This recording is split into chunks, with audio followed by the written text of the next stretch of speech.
Dear audience, welcome to the show POWERchat. In today's episode, we'll be discussing on combating hunger and poverty. Joining me today is Mr. Pierre Ferrari, President and CEO at Heifer International. Please allow me to welcome him. Welcome to the show, Mr. Ferrari. Thank you very much, Laxman. How have you been? Very well, thank you. Well, you have been visiting Nepal for a long time. I have. Could you tell us your impression over Nepal's development and diversity? Yeah, so I came here about 6 years ago, and I've seen a lot of improvements over the past 6 years in the work that we do. But Nepal as a country is, I don't have to tell your audience, they know it well, but it's a beautiful country. And I tell all of my colleagues all over the world that the Nepali people are very sweet, loving people and hardworking.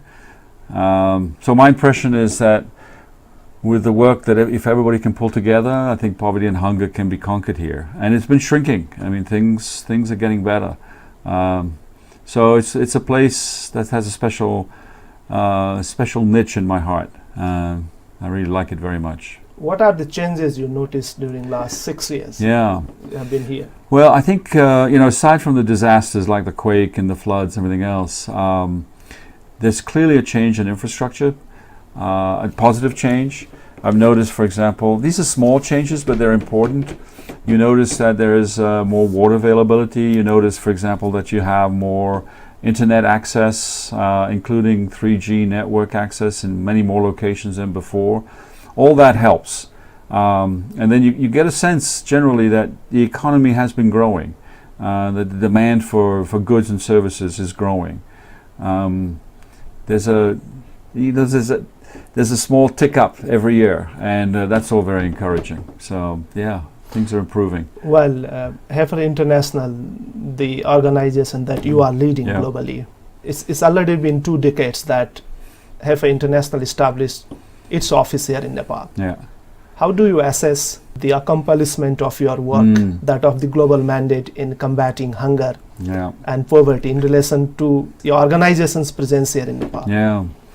We have a very specific measure. We use this output tool or output measure called living income, which is a measure that we've developed along with some other nonprofit organizations and the UN and the World Bank on what it is that actually allows people to live a life of dignity.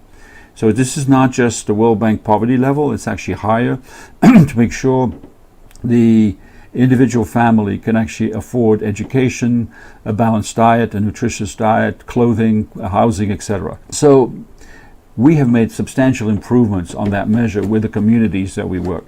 That's one thing. The other important component is the number of people we work with. So when we started 20 years ago, although we do have evidence and photographs to show that we actually delivered animals in Nepal in 1957. So we would go back 60 years. But 20 years ago is when we actually licensed to operate in. And so we have worked with very small groups to begin with back in 1997. And now we work with very large groups. We're engaged in one project with 138,000 families, which if you multiply out is well over 600,000 people, which in the context of the total population of Nepal is still small, but nonetheless significant. So 2 measures. One is the number of people we work with at scale so that we can actually have an influence where we work. And the other one is this living income idea. So we can raise income among smallholder farmers who represent in general the poorest people in Nepal. The poorest of the poor tend to be rural farmers, farmers in faraway rural areas. That's where we work, that's what we do. So we want to take these folks who are generally isolated and perhaps ignored and have very little voice in either the political process or the economic process. So we try to give them voice and activity in the economy. Because without that, they will be ignored, they will be isolated, and then you're going to have, a serious problem of deeply poor, extremely poor people who simply can't escape poverty. Do you think that the poverty level has been decreased due to presence of Heifer International here in Nepal? I think where we work, yes, we have good evidence to show that we can take people who are earning, maybe 50,000 rupees a year as a family, and we can take them up to 300,000 rupees a year. That is changing their lives. And we do this by connecting them, but first of all, very importantly, is developing their ability and their confidence in themselves that they can actually work hard with the technical knowledge that we're providing to them and some of the animals that we're providing, and they can escape poverty through their own hard work. We do a little bit, there's no question. But the fundamental change is in their mindsets, right? In their mind, in their heart, and then they can escape poverty. Could you also tell us the major changes that have taken place here? Yeah. Due to presence of your organization. So I think right now we're working on a goat value chain, right? Where the rural population in Nepal is obviously producing a lot of goats, and they're selling some goats, but in ways that are very informal and generally very disadvantageous to them. So we're organizing, and we've done a very good job, I think, of organizing large number of farmers, 138,000 I mentioned, into small groups and then co-ops and then unions of co-ops, so that we can connect these large numbers of farmers to the market in a way that's beneficial to them. So instead of earning, $80, $90 per goat, they can earn 120 or more. That changes their lives. Not only that, but we can also show that with the technical knowledge we provide them, they can grow goats that are actually substantially heavier, weight more, sell for better pricing, etc. And we can show them how to do that at a much lower cost. So the mindset, I keep going back to the mindset. The mindset is to shift their thinking about goats from just being an asset that they can sell when they need to actually becoming business people who are goat farmers. And that's what we do. That's what we do. Well, could you also tell us how Heifer International works here in Nepal? What are the major areas of interventions in development sector? So we have an office in Kathmandu, and then we have 4 district offices. Although I think we're going to go down to 3 district offices for organizational reasons. So these district offices and our staff then work with local NGOs, local active community-based organizations that then educate the population we work with on 3 principal areas. The first one is to manage and encourage them to think of themselves and their communities as not hopeless, but hopeful. That psychological change is, in our mind, in the Heifer model worldwide, the principal work that we do. Because I think we all know people who have resources, but they simply don't have the energy, or they're psychologically depressed, or there's something lacking in their energy and their view of the world. And unfortunately, a lot of the communities we go to, which are very poor in rural areas, tend to see the world that way. That it's fate, it's karma. It's something that simply cannot be beaten. So we say, well, that's not true. We essentially tell them that's not true. Let's show you how, with some thinking about your current state, you can actually escape that psychological state, right? It's a mind shift. Now, once that happens, and we have a whole procedure on how to do that, we call it values-based holistic community development. We form groups, we do teaching, we have a whole approach that takes a long time. Then we go into the technical change, placing the animals, training them on how to feed the animals, how to keep the animals healthy, how to take them to market, etc., etc. So those 2 pieces is what makes how we work. And right now, as I've said, we've got several projects going on, but the principal project is the goat value chain, which is a huge business in Nepal, and how to organize these smallholder farmers so that they can connect to the market. Right here, yesterday we were at the market here in Kathmandu in preparation for the festivities, the festivals, and we have one co-op in Banki shipping large numbers of goats from the very smallholder farmers. So farmers who have 5-6 goats are organized in these co-ops and able to ship to Kathmandu through this whole process. So they've connected to markets. We've integrated them with the market now. That's what we do. Well, how are you working with the organizations here, including that of the governments and other community-based organizations? Yeah. We very much work at the grassroots, right? So the first step is that first of all of our employees are Nepali. They're all nationals. So you don't have somebody from America coming in and telling them what to do. They are very self-reliant, and we trust their judgment because they are from Nepal and they know what goes on in Nepal. That's the first thing. The second thing is that we work with lots of local communities, community organizations that also know the local conditions. Because we do all that at the very local level, we have very strong, cordial, and very productive and participatory and partnership arrangements with local government, whether it be the district council, village councils, etc. That has been a huge support for us. At the local level, government, and because the people are connected to government, right? It's not some faraway place in the highlands of Nepal trying to talk to somebody in Kathmandu. This is local, everybody's local, and that allows us to align the resources we bring to the situation and then the village and other people's resources to the same situation. So there's unification of effort, which means something real can happen. And so what you see is a center like we have in Banki. As I said, I've just returned from there, where we have a collection center, we have a truck operating. Now suddenly you've got a business that's partly funded by us, partly funded by the farmers themselves, which is very important because they feel committed, and then the local community, the local government officials. Mostly your works are delivered or meant to farmers. We are all about farming. Not just animals, but mostly animals, but we do vegetable, we do everything. But our fundamental role right now in Nepal is dairy and goats. Could you also tell us how Heifer International started? It has interesting history. Yeah. It was started by a man called Dan West, who was a dairy farmer. So he was a volunteer missionary supporting the refugees during the Spanish Civil War, which is back in the 1930s in Europe.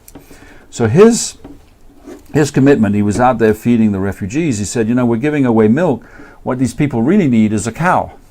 So that idea of actually placing an asset with some training is what motivates us today. We essentially do that in a much more elaborate, complicated way now, but essentially that's what it. And of course the idea is that if you place an asset, the farmers or the people can be trained in taking care of a cow, for example, and so how you feed it, how you manage the health, and et cetera, and of course you can drink the milk and you can sell the milk. So that simple idea, right? It's a very simple idea when you think about it, and very relevant to the developing world, if you think about it, because there's livestock everywhere, is what we do. Yeah. I would like to ask you on the general development work in relation to international agencies' presence here in Nepal. Yeah. How difficult or easy for development organizations to work in the communities like Nepal? Yeah. We are in a post-conflict situation. There are a lot of things that need to be settled. Yeah, so, absolutely. Could you tell us your experience working in Nepal? Yeah. So, again, I'll remind you that all of our staff is Nepali. So we have a sensitivity and a sensibility and understanding of the situation that I think perhaps some other organizations don't have, because we completely trust their judgment and their integration, obviously, with the community. And we've talked a little bit about post-conflict. Now, we have lots of stories where we were working during conflict itself with the Maoists up in the mountains and everything else. We have lots of stories. Because we are so grassroots and so community-based in our work, we don't come in with solutions from the outside. We come in coming up from the grassroots, from the ground up. That during the conflict, there was a lot of push out by some of the protagonists. We don't want international NGOs here. They damage the culture, and there was a lot of criticism and expectations that they should leave. Our communities where we were working, who were also told to push heifer out, said no, heifer is actually helping us. We want heifer here to continue helping us to do what needs to be done.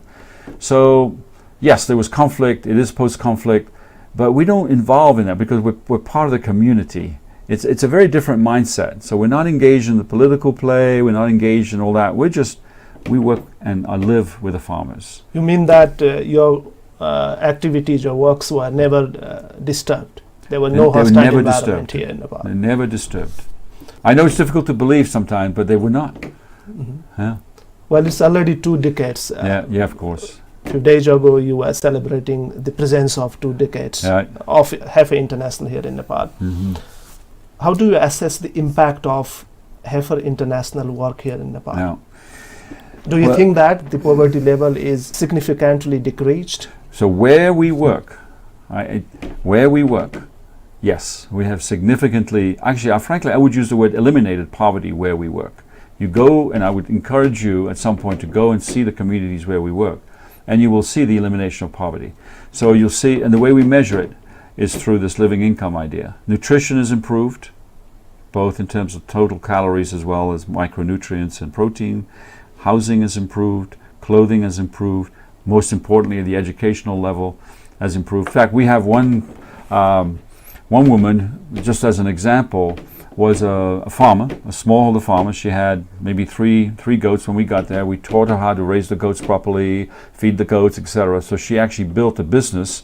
She was able to escape that. And because she's got leadership skills, she became the leader of the savings group. Then she became leader of the co-op. And today she's one of your parliamentarians. So she moved from a very remote farming community to becoming one of your political leaders. That's the kind of change we create. Yeah. Well, there is sometimes criticism that the resources are not properly utilized. Yeah. How do you check, or how do you monitor the delivery of your programs at the grassroots level? So we have, the total overhead expenses in Heifer Nepal is about 10%. That's what and you need an infrastructure for finance, human resources, transportation, etc. So all of that's basically what we pay. The rest of the resources go into the staff that works with the communities, the training, the animals, etc. All of that actually touches the people in the field. That's how we at Heifer, this is now a global system, monitor expenses very, very carefully. And we have a level of independence for the finance group at Heifer, the Heifer Nepal offices, that essentially reports directly to the finance group back in headquarters. So that's the way we all do audits every year. We're very, very, very careful and very disciplined about managing those expenses. Well, what are your suggestions for Nepal to invest upon, especially that of both the infrastructure and human development? I think infrastructure is important.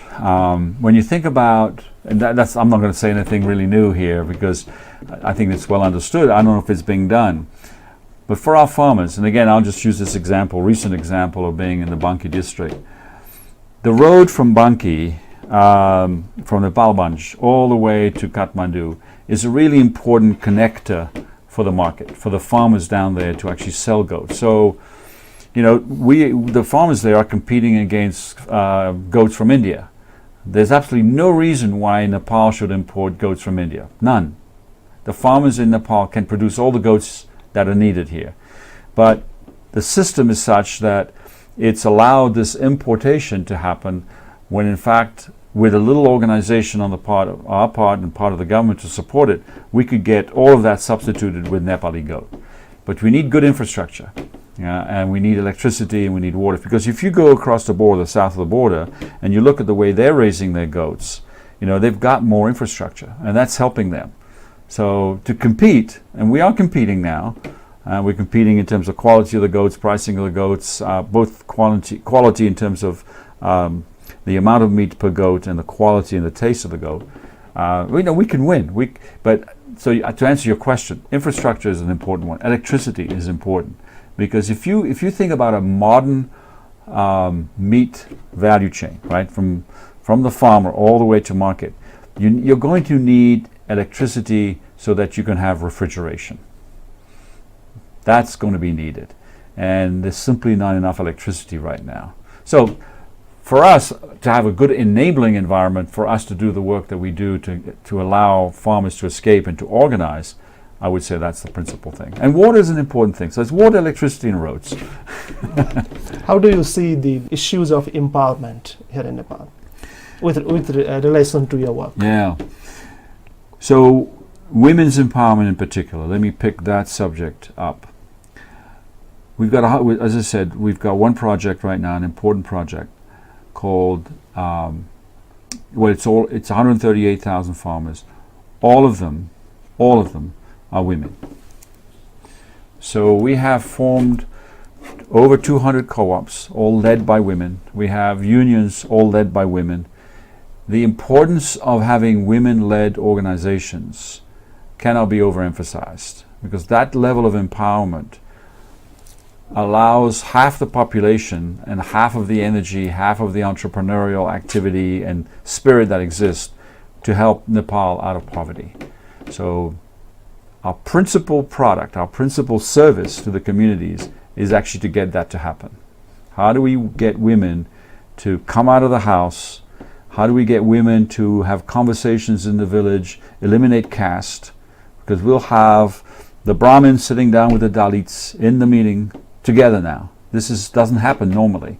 They actually will meet together, eat together, drink from the same, teapot, etc. That is one of the things we do. That's empowerment. It actually empowers the whole village to understand that working collectively for the benefit of everyone there, that's empowerment. Because by themselves, the very poor farmer cannot do very much. Well, Mr. Ferrari, is it possible to see world without hunger and poverty? What should be done to eradicate or combat global poverty and hunger? So I think extreme hunger and extreme poverty can be eliminated globally.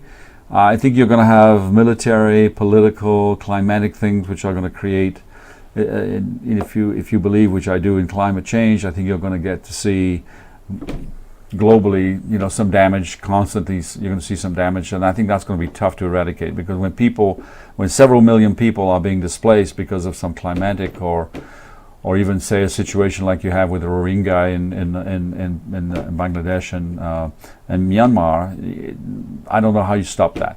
But in terms of everyday functioning economy, I think we can eradicate poverty. And the principal thing is to take a perspective that the poor, that especially agricultural development, does not necessarily have to be led by large agricultural enterprises. That dominant narrative, I think, is flawed. It's not completely wrong. I think large agricultural practices and development has a role, but we have to find a way, and we think we have done that, found a way to mobilize large number of smallholder farmers who enjoy farming, and through good training and scaling and infrastructure can actually be engaged and organized to feed the world, feed themselves, and actually cool the planet. So that's my vision. Well, Mr. Ferrari, we are coming to the end of the show. Do you have anything to share to our audience that I have left to ask you very quickly?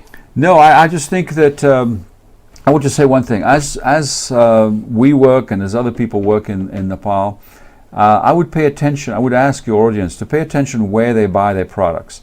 So it's important, for example, during this festival time, that people think about asking, well, does this goat come from India or does it come from Nepal?